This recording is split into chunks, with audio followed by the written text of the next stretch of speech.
warnanya yang ini kuning, yang ini kuning kemerahan. Nah, ini menunjukkan kalau warnanya sama berarti pH-nya mendekati netral.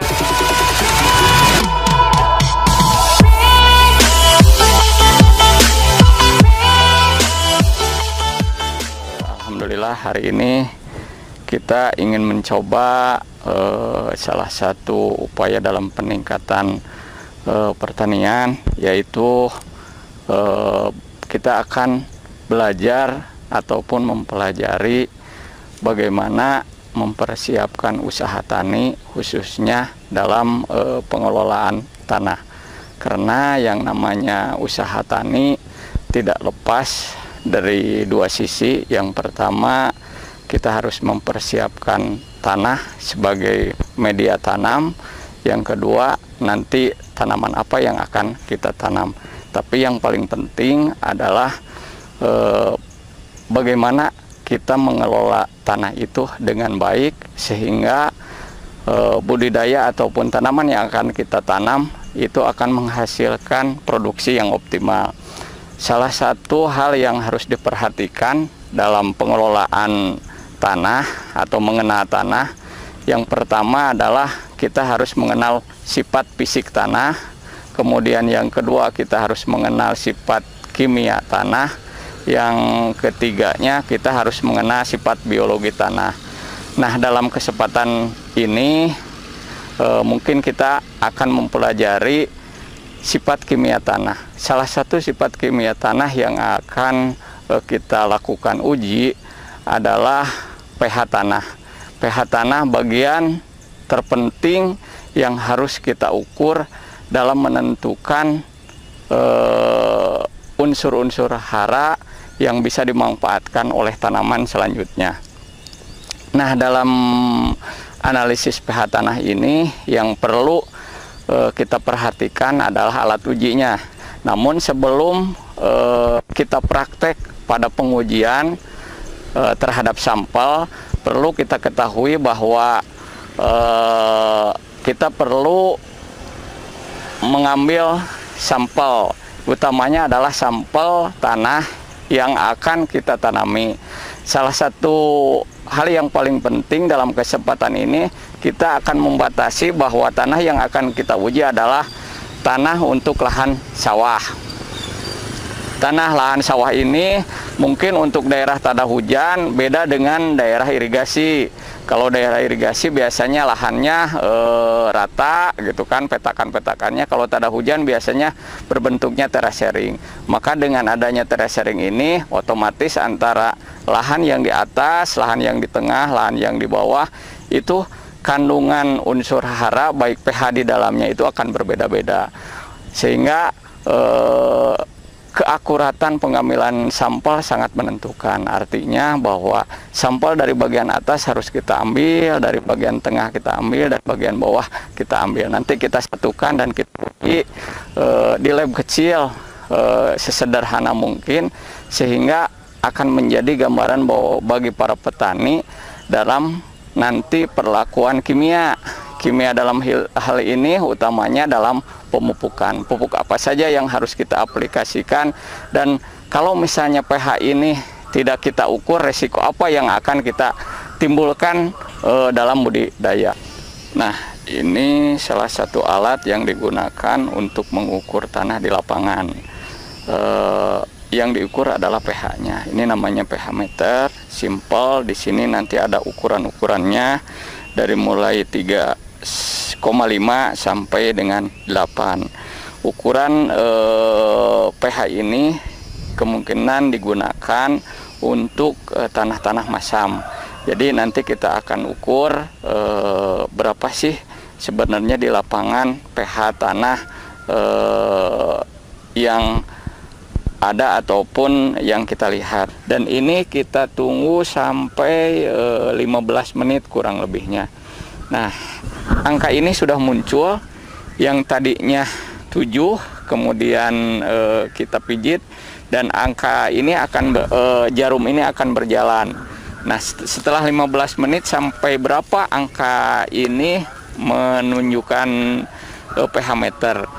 ini angka terus berjalan, dan setelah 15 menit bahwa pH tanah yang ada di sini itu di bawah 4, artinya antara 3,5 sampai 4. Maka lahan sawah ini bisa dikategorikan bahwa lahan yang pH-nya sangat masam karena di bawah 4.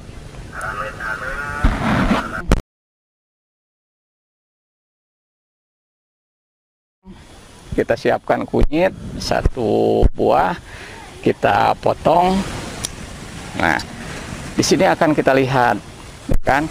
Di sini ada warna, gitu kan? Warna kunyit itu sendiri. Nah, setelah itu sampel yang kita ambil dari lahan, kita siapkan di wadah, ya kan? Kita siapkan juga air, kita masukkan air. Nah, kita campurkan airnya.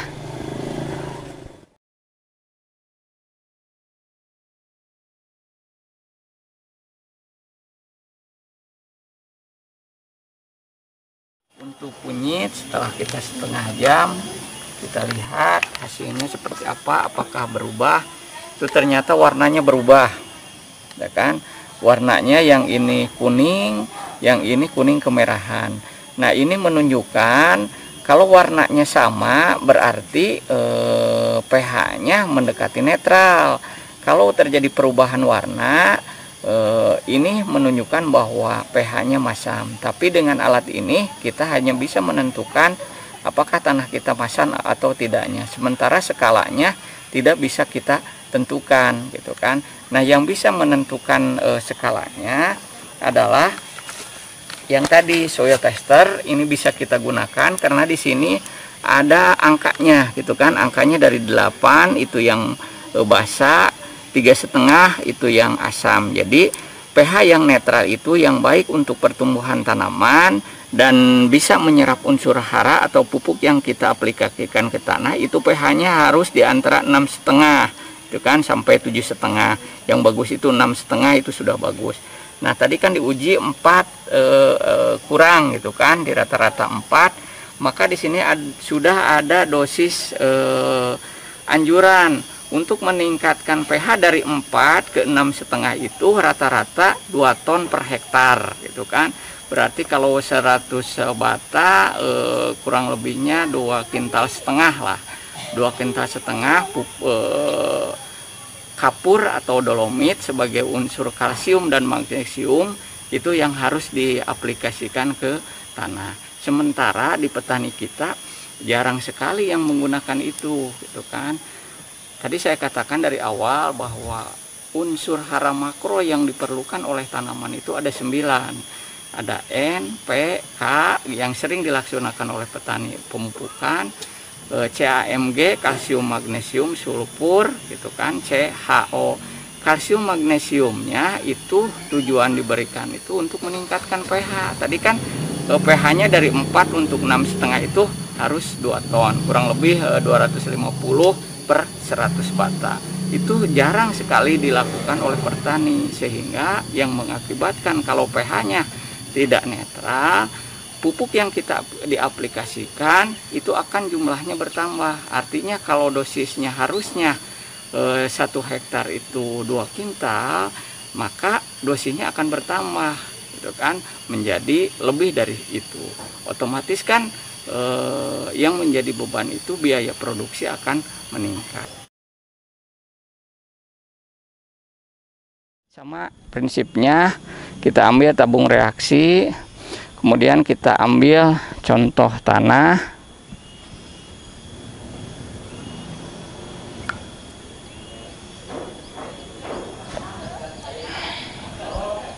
Kita ambil dua contoh tanah, kemudian kita tambahkan 4 mili pH 1, Bu. Nah, ini ada pH 1, kita tambahkan. Ini sebanyak 4 mili. Kita berikan, kita campurkan pH 2 sebanyak 2 tetes. 1, 2 tetes.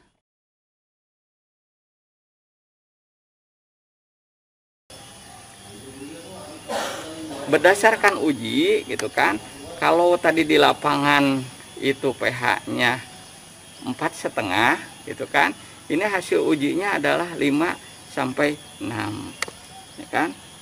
Ini masuknya ke sini lah, masuknya ke sini pH-nya 4, 5 sampai 6.